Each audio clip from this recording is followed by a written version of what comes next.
Hey everybody, welcome back to the wood shop. We're here today to solve a problem in our kitchen. Now you can't never get enough cabinet space, everybody knows that. And when you got all these little jars of spices and seasonings and stuff, it can get pretty messy.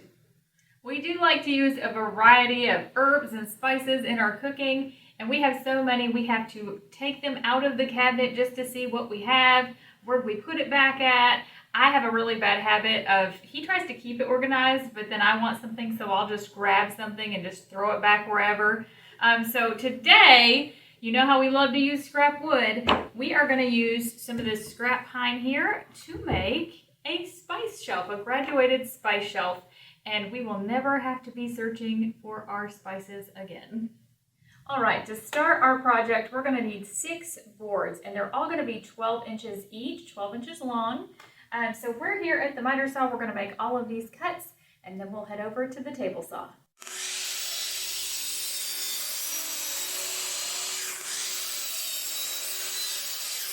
All right, now that all of our boards are cut to length, it's time to rip the widths. Now, this shelf is basically going to look like stair steps. You've got a riser, you've got a shelf on top of that. Now, we want the rise between each shelf to be 2 inches, and since these are 3/4 of an inch thick, that means our riser needs to be cut 1 1/4 to get that height.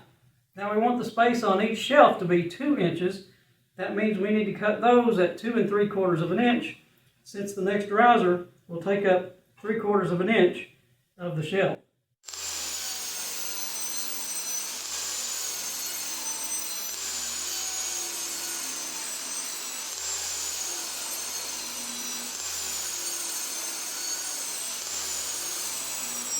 All right, we've got 3 pieces that are 1.25 inches and 3 pieces that are 2.75 inches. We're just going to give these a quick sanding, nothing big. I've got 120 on the sander, so we'll get this knocked out and start putting it together.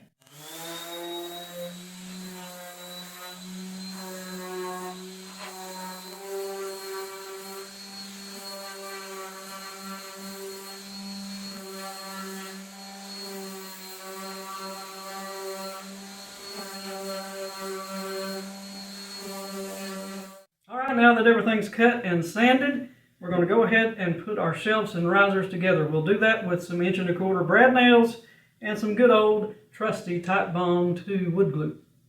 When we're done constructing our shelves, we will put together some support underneath of it. We've got some framing strips we're going to cut out and give it a little bit of extra support.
After giving it some thought and doing a little testing, we've decided to simplify our design, and to support our spice shelf, it's not going to have that much weight on it. We're going to cut 2 legs that we'll put up underneath the back, and they'll be 5 1/4 inches.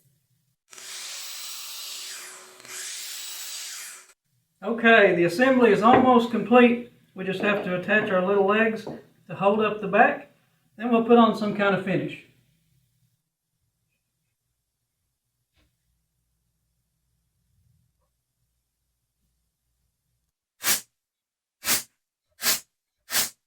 All right, we're down to the last step in our project, and that's to give our little spice shelf some finish.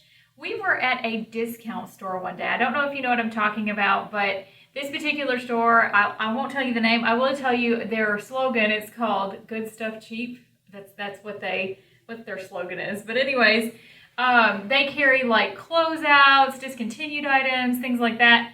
And we went to the very back of the store. We're just kind of looking around, seeing what they had. And they had a whole shelf full of paints and stains marked down super cheap. This is Varathane polystain. So it's got your polyurethane and stain in one. And this is honey. The color is honey and it's a gloss finish. So we're going to try this out. Like I said, we picked it up super cheap. I'm going to give this a stir and we are going to apply it to our shelf.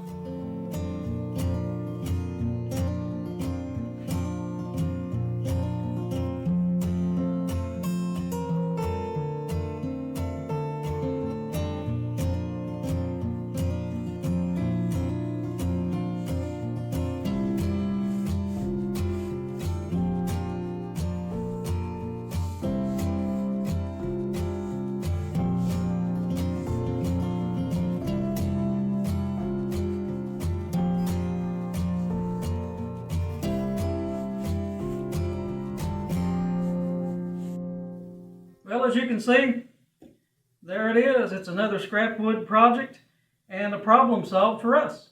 Absolutely.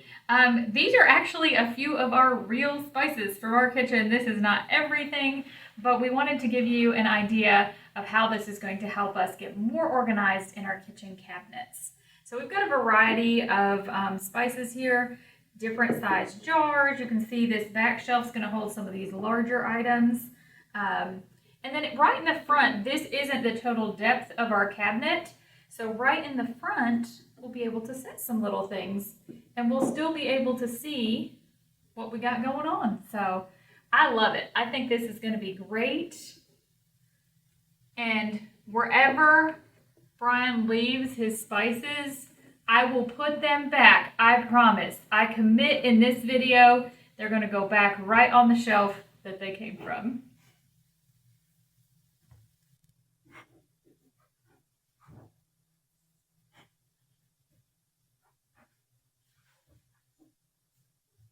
Much better, right? And we actually do have more than this, so I'll probably wind up having to build another one of these to go in the neighboring cabinet, because we do have quite a bit of spices. Hey, if you like this video, give it a thumbs up, subscribe to our channel to stay up to date on all of our new content. Visit us on woodsongsbyrussell.com and over on Facebook. Thanks again for joining us today. As always, happy woodworking!